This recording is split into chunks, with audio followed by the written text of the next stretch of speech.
There we go.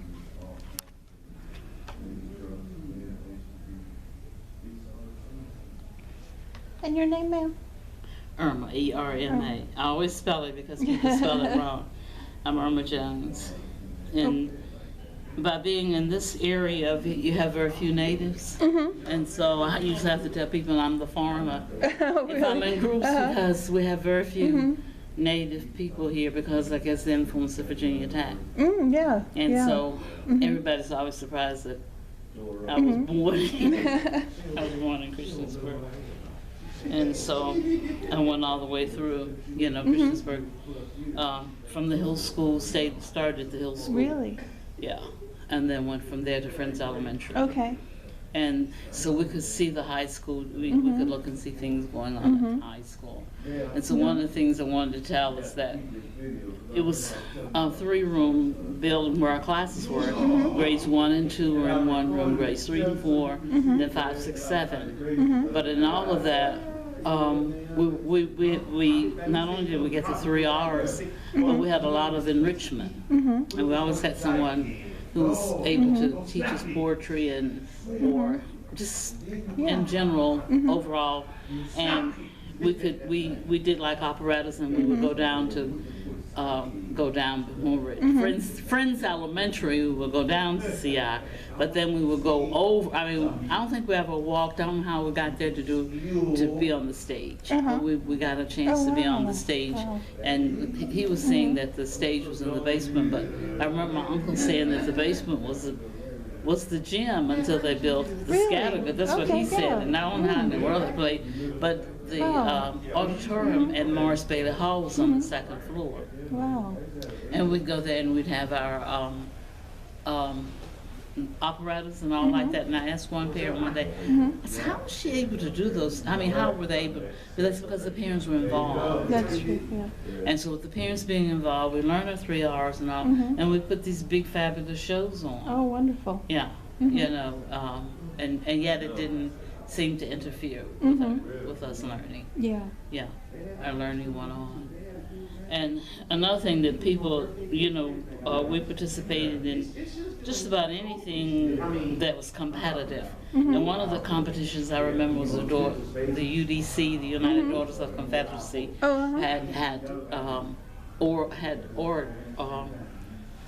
I forgot what the subject was. I Speak America or whatever it was. And I know for 2 years that someone from CI won. Wow. The first year was maybe my junior year. And the person who won that oratorical contest was Joyce Haley. Okay. And Joyce Haley went on to be a physicist. Really? Wow. She was in the class of 59. Wow. And then in 1960, the valedictorian of my class won. Wow. And she went on to become a lawyer and a judge. And so, everybody tells about the football team, the band, but we did other things as well that participated in the band, the musical band concert. I know that Andrea Crockett in my class won that year. We've had several they've done it that won the band. So that was something else I wanted to talk about. And there's one little story that I wanted to tell because I think it's interesting because of the fact that when I'm telling it to people who didn't go on to integration, they don't understand. I mean, segregation. But I happened to meet someone, I taught in Bath County, so this guy said, oh, I know that school. He said, we played that school. He said, he said it rained on us. And what happened was that usually we try to play either in Blacksburg or Christiansburg because they're easier to get to. But that particular night they played, and I remember that, but I didn't realize how hard it was for them. We played in Radford, and so they had to get back on the bus and wear those wet uniforms. Oh no! Back to school. He said those showers were so warm when they got back. He said, and that soup or whatever it was, I said it was either soup or chili. I said, well, because the home ec students made the food. And I said, one or the other. He said, it tasted so good. And they were so I was telling it to my cousin who didn't go through segregated schools. He went to Christiansburg High School. And he said, oh, why didn't they use the locker room? And I fell. I said, Lord have mercy, you don't understand. We did good together. We never had a fill. We never got a, but they never built a fill for us. But yeah, we we knew what to do. Right. Did the best that we could Yeah. with what we had. But I always thought that was an interesting story to tell because he didn't understand at all. Right. What yeah. Right. So I think that's one of the things that we're trying to do, especially because I know it's hard even in my high school. It was very racially divided. Even I'd graduated in 1990, and Jonesboro, Arkansas had so many problems. And now I talk to students there, and they can't imagine what our class had gone through 10 years earlier. So it's, it's unimaginable to know what it was like before, the 60s. Yeah. And then some people will say to me, you went to Radford, didn't you? I said, no. And, well, where'd you go to school? And, well, you didn't want to go to school at home? I said I wasn't allowed to go to Radford. I graduated in 1960, but I wasn't allowed. I mean, you could go to Radford if you were doing a master's program or something like that. And I think it had to be a very specific master's program. Really? Wow. Yeah. Wow. Yeah. So it was that, but it was fun. I mean, going. That was just something that I thought was worth telling about my experiences. It's CI. And Cambria Hill School is what we call the Hill School from grades 1 through 5. And then 6th grade I went to had my first male teacher. My 7th grade teacher was male. Okay. Yeah. And that was interesting. Yeah. What would you want to tell, say, students that come in from Christiansburg High School that are here, say, 50 years from now, when they see the CI property and, when we'll imagine what it can become? What would you want them to know? The vastness of it, I think, is the fact that when we went to Friends Elementary, we weren't allowed to go at a certain fenced area because the other part of it, Tech was using, was renting it or grazing. The cows grazed on that where Hornfield home was, and so that so that was used in that time. So that would, and the fact that who knows in 50 years what it will be. It might not be a Diamond Point, but where Diamond Point is where we went to get our run in Cedar. We would decorate the gym and run in Cedar at Christmas time. Oh, wow. And of course that would be hard to tell somebody for 50 years from now. I doubt if we just 10 years ago, from where I live, community I live in now, I used to pick berries along the road. You can't even, there are no berries because we put in an interchange. They put the interchange in, and that changed everything. So I guess it would be the vastness of it, and that we did know each other. We knew we had lots of friends because we covered such a great area. Right. We're talking about the counties being bused in to the school, the counties being bused in, and students driving those buses. Because like with Catherine, she thought she knew that a relative of her drove the bus from Rhina.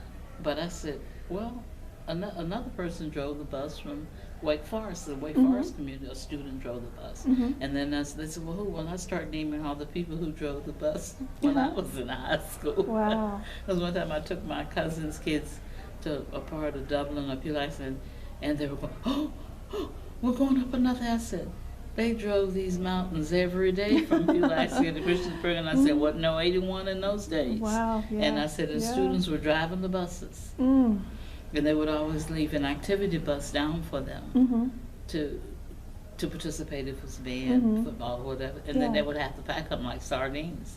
Oh, wow. And to go back because the other bus would be left for to bring the players in. Wow. Yeah. So. Wow. And I found more sincerity. That we have football players, but they didn't glory in the fact that I'm so important that I don't have to go to class. Yeah. I mean, our football players worked. They had after school jobs, or and so, and plus they played in the band. I can't find anybody yet that can tell me. I've asked different ones in the band who played the Star Spangled Banner that was on the football team. But he had to play. He got out there. He was in his football uniform playing, and nobody Wow. seems to remember that. But I remember that. Mhm. I remember little Mhm. stuff like that, you know. Yeah. But I mean, that's how short we were of power, of manpower. Mhm. But it Mhm. was sincere. Yeah. And one thing I saw about years go so fast. I would say about 10 years ago, I ran into a person who went to CII, and I recognized her, and I was probably in 8th grade then, Mhm. and maybe she was, and I said to Mhm. her, and I called her name, and she looked, and she said, yeah, and I said, you were the drum major, and she said, yeah, and so I tried to explain to her what was and everything, and I said, and so she just couldn't put me together. My mother was a janitor, she couldn't put her together or anything. And she said, and I said, and she came from Radford, you know. She said, yeah, ride that bus every day. She said, but it was worth it. That was what she said. And Yeah. most of the ones who rode the bus those distances, they would say it was worth it, Yeah. you know. They had to come out of the hollows of Elliston to get to a certain place, Charlottesville to get to a certain place. And you know, I heard a person talking about how cold it would be to wait for the bus, and people asked how far they had to walk to get on the bus Wow. to come. Wow. So it's an interesting life. Yeah. Yeah, yeah. It really amazes me. It really amazes me. Mhm. And I salute you all for all that you've endured, but also what you've done with it. I mean, this alumni reunion's incredible. Yeah, and I think about, you know, the teachers that we had, and they worked with so little, because like they were talking about Mr. Holmes and all like that. He had very little to work with. I mean, sometimes our books didn't match. You know, some of us would have different books, and he had to work around that, you know. And our science teacher would have to demonstrate what he wanted us to do on the lab, because maybe he didn't have all the things he needed for the lab, so then he would have to demonstrate what he wanted us to know. Yeah, so. Wow. Yeah, so. Yeah, but Well, anything else that you think of that? no, I don't know what in particular you've heard that you might want some more answers to or anything.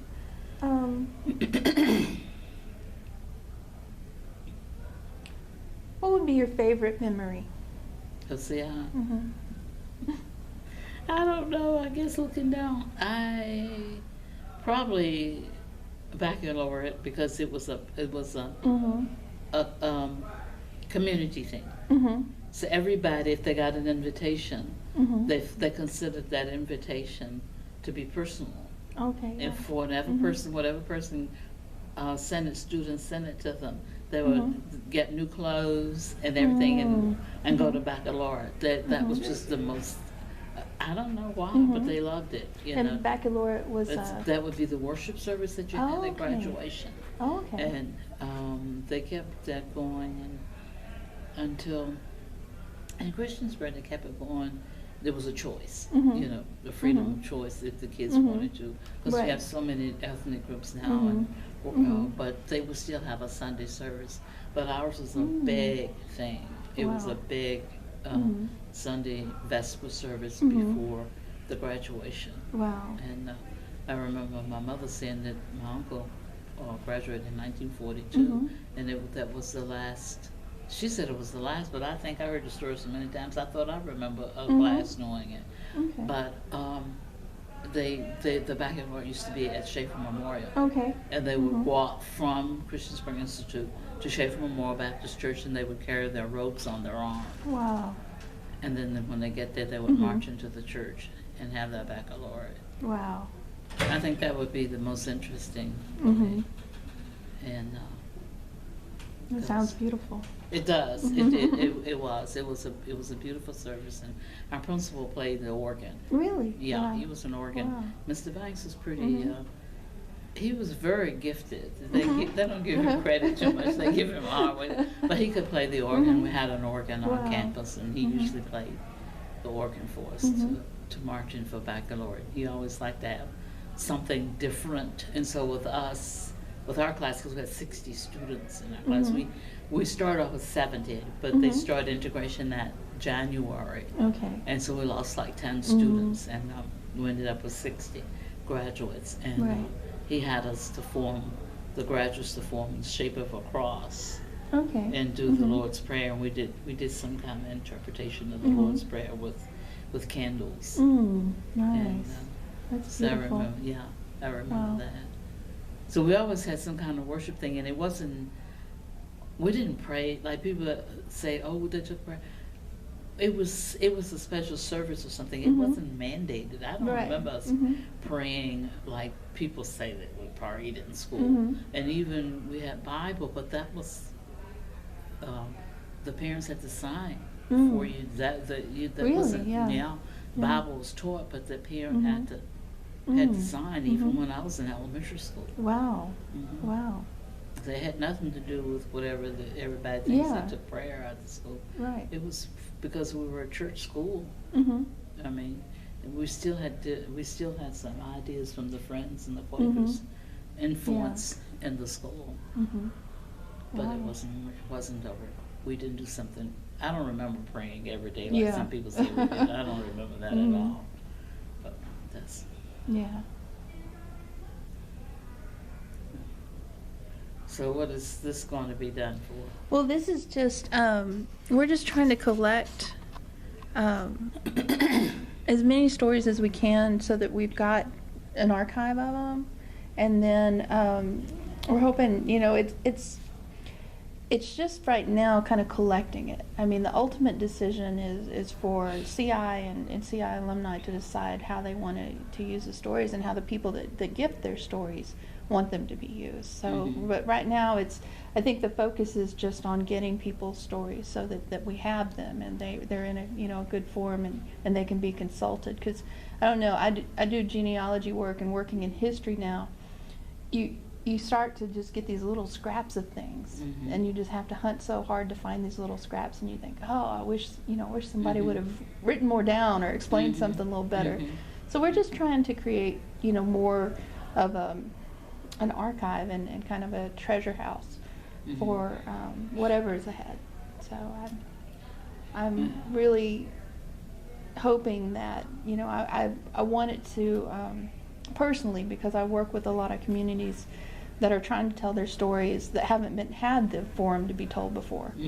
Work a lot with Native communities, and it's just kind of wanting the community down the road when they start to decide what this is actually going to look like, to be able to say you have all this stuff here to work with, and we've tried to gather as much as we can. So. Yeah, that makes it, because my college closed last spring. And that's been bittersweet. Oh. So. Which college is that? Knoxville College. Oh, yeah. So. Yeah. It's we had our 50th reunion last year, and when they most of my class would not come back, for the 50th, and that was sad. Yeah. So. My elementary school was open. I guess I was so young. And I was in first grade, and it closed because it was consolidated into some other schools there in Kansas City. I just remember it was like the end of the world. I mean, it felt like and we were so young, we didn't know what was going on, but it felt like something so, so vital. And then the next year we were at a different school, and no one knew us, and so it's disrupting. It makes a difference in the community as well. Yeah. Yeah. Well, thank you very much for your time. I decided, I was thinking. I'm so happy you did. Yeah, I couldn't think, because I never can think, because they'll say, what is your favorite thing? And I'm going, high school wasn't my favorite. Mine wasn't either.